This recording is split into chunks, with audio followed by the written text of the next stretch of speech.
জুম্মার দিন দাওয়াত পড়েছে আজকে। সুন্নতের খাতনা আমাদের এক ভাইস্তির। তো নামাজ কালাম শেষ করে দাওয়াতের উদ্দেশ্যে রওনা দিলাম।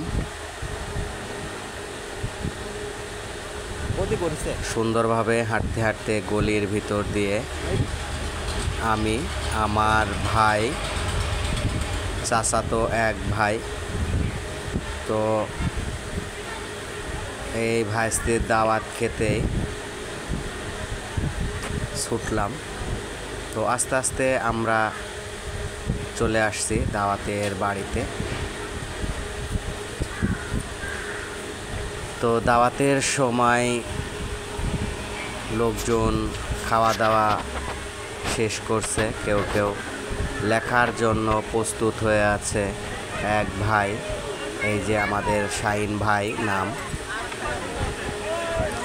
তো খাওয়া দাওয়া আসলে 1-4 পর আমরা বসবো। এই 4টা কেউ কেউ খাওয়া দাওয়া করছে, কেউ উঠে পড়েছে। তো আমরা সেই সময় আসলে উপস্থিত হয়েছি। তো সুন্নতের খাতনা আসলে খেতে খুবই ভালো লাগে। এখানে আসলে তার নিজের মতন করে এই টেবিলটাতে খাচ্ছে, দেখেন, মা, মেয়ে, বান্ধবী। তো খুব ভালো লাগলো দেখে।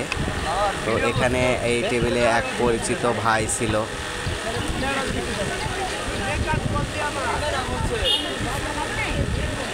এই ভাই বলছে, ভিডিও করছো নাকি?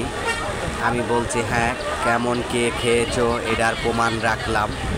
পরে বলবো যে খাই নাই, কম দিয়েছে, এই কারণে আসলে ভিডিওটা করে রাখলাম। তো অনেক মানুষের আয়োজন,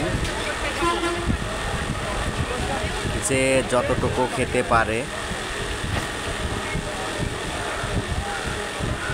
খাওয়া দাওয়া শেষ করে অনেক মানুষ হাত ধোয়ার জায়গাতে ভিড় লেগে আছে। তো আমাদের খাওয়া দাওয়া শেষ করে আমরা বাড়ির উদ্দেশ্যে রওনা দিব। যে গলি দিয়ে এসেছিলাম সেই গলি দিয়ে আস্তে আস্তে আমরা বের হয়ে যাচ্ছি। তো সামনের যে মোড় আছে আমাদের, আমরা সবাই মিলে আসলে বন্ধুরা আসলে আড্ডা দিই। তো সেই দোকানটাতে আসলে আমরা যাব। তো খাওয়ার শেষে আসলে একটু হাঁটা চলাচল, আড্ডা গুজব না করলে আসলে ভালো লাগে না। জুম্মার শেষে নামাজ কালাম শেষ করে সবাই মিলে একত্রিত হয়ে দাওয়াত খেয়ে চলে আসলাম সেই দোকানটাতে। অনেক ভালো লাগে, শুক্রবার দিন, ছুটির দিন। আমরা যে যার কাজ করি না কেন, সবাই আসলে সুন্দরভাবে এক জায়গায় যখন হই, খুব ভালো লাগে। এটা হচ্ছে আমাদের 0 পয়েন্টের মোড়। আমরা সবাই মিলে এই দোকান